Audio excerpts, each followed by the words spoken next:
as a member of the parish who went through RCIA and had all of my reconciliation here in this church, and my first Eucharist here in this church, confirmation and baptism here in this church, got married on that altar, to see it completely destroyed, and then to see it rebuilt and renewed in me, Christ's love.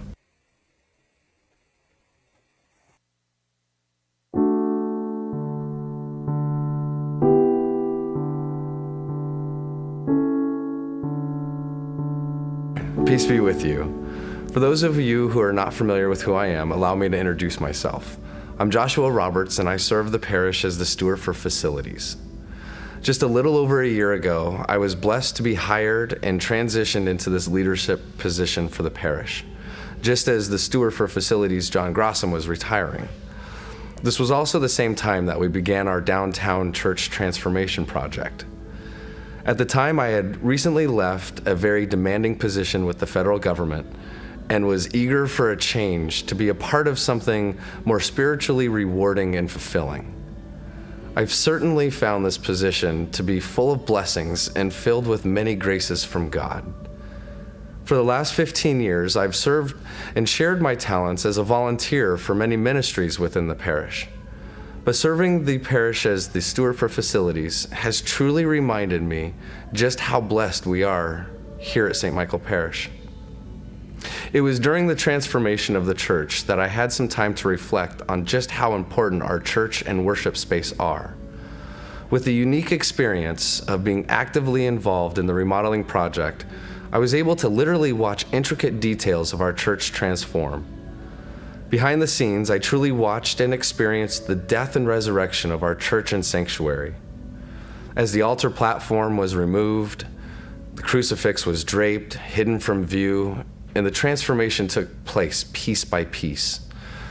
I was filled with so many emotions, from feeling sad, alone, nervous, and excitement, and filled with the anticipation of what's to come. There was a day in particular that I remember very well. I had arrived to work super early before any of the construction crew had been there, and I stood in the middle of the sanctuary, and I stood in the dark, cold, bare, empty church, and I was just in awe of how much this church will change. The change in the worship space where we as sinners gather each week, praying for one another, supporting one another to strive to walk in the likeness of Christ. It hit me that no one that enters this church is without sin, and that includes me. As we hear in the gospel reading on the 5th Sunday of Lent, let the one among you who is without sin be the first to throw a stone. And no matter the sin, lust, greed, envy, pride, we all are in some way not without sin. I too rush to judgment at times, but who am I to judge, and who am I to be the first to throw a stone at another sinner? In looking around that morning at the cold, bare, unpolished concrete of the church floor, I called to mind some of my own sins, and then as I prayed in silence, there in the stillness of the early morning hours, I was comforted by the fact that no matter the sin or how condemned I felt, Christ was there. The gospel is there. Our church is here to welcome and forgive me. And I thought, how many stones have I thrown in my life? And how many times has the Lord shown me his mercy and forgiveness? The gospel reading this week is more than a simple lesson about judging others. For me, it's a powerful lesson in Jesus' mercy and forgiveness. As sinners, we are all unworthy to judge the sins of others, yet Jesus, the one who is without sin, offers us his grace, mercy, and forgiveness all the time. With examples of his compassion like this, I am mindful to make every effort to sin no more and live in the likeness of Christ.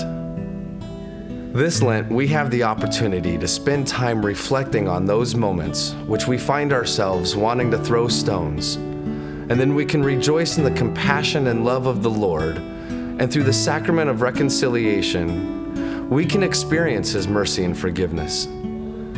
As it says in the verse before the gospel this week, let's use this Lent to return to the Lord with our whole hearts, for we know that the Lord is gracious and merciful.